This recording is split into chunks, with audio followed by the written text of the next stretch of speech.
Bakit gustong-gusto ng mga may hilig sa kotse ang 2JZ engine? Ako nga pala si Carl at sa video na to, 2JZ engine ang pag-uusapan natin. Okay, ang una muna nating alamin ay kung ano ang ibig sabihin ng 2JZ. Ang ibig sabihin lang naman ng 2JZ ay second generation ng mga inline 6-cylinder engines ng Toyota. Ang first generation ay yung tinatawag na 1JZ, 6-cylinder engine na may 2.5 liter displacement. Ang 2JZ ay may 3.0 displacement. Na ang ibig sabihin lang ay mas malaki ang butas ng cylinders nito, mas malakas ang power, at may mas pinalakas na hatak o torque. Bakit sobrang sikat ng 2JZ engine ng Toyota sa mga tuners? Bukod sa ito ay naging makina ng Supra sa Fast and Furious. Sobrang tibay at bilis din ng 2JZ engine. Para bang sobrang good mood ng mga engineers ng Toyota nung ginagawa nila ang makinang ito. Dahil naisip nila lahat ng pwedeng masira sa isang combustion engine at ginawa nila itong mas matibay. Dinoble check siguro nila at in-triple check bago nila inilabas sa market. Sinasabing parang tangke nga ang engine na to sa sobrang tibay. At dito na unti-unting nabuo ang reputasyon ng Toyota sa reliability. Ang 2JZ ay may closed deck cast iron block. Ginawa ito sa sobrang tigas na block na kayang mag-endure ng init at malakas na pressure. Engine block na kayang tumiis na lampas 1,000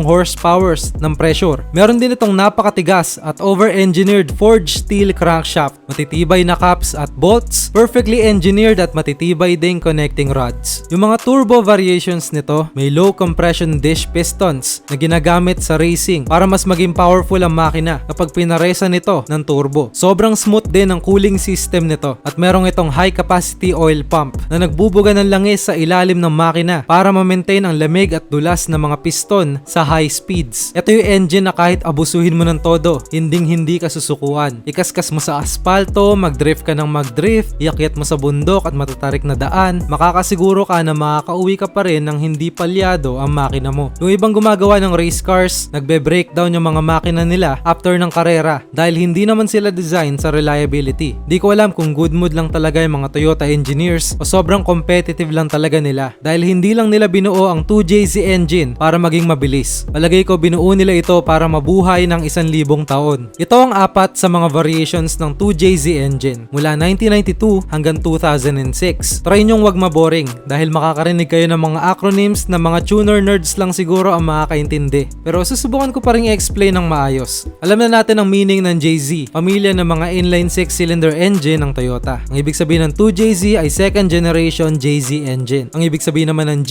ay performance DOHC o dual overhead cam. Ang ibig sabihin naman ng T sa mga acronym na ito ay turbo. Kapag may T sa pangalan ng makina, ibig sabihin may turbo. Ang ibig sabihin naman ng E ay EFI o electronic fuel injection. At lastly ang VVTI. Ang ibig sabihin naman nito ay intelligent variable valve timing. Ito yung parang VTEC ng Toyota na mas matipid ang makina pag low RPM at mas lumalakas naman sa high RPM. Ang tanong, gaano nga ba kabilis ang 2JZ engine? Ang stock engine ng 2JZ ay may 280 hanggang 320 horsepowers. Pwede itong umabot ng 750 horsepowers kapag nilagyan mo ng isang malaking turbo. At sinasabing pwede pang lumakas ang makina nito. Tamang lagay lang ng mga upgrades, turbo at tamang tono lang ng makina, pwede daw itong umabot ng hanggang 2,000 horsepowers.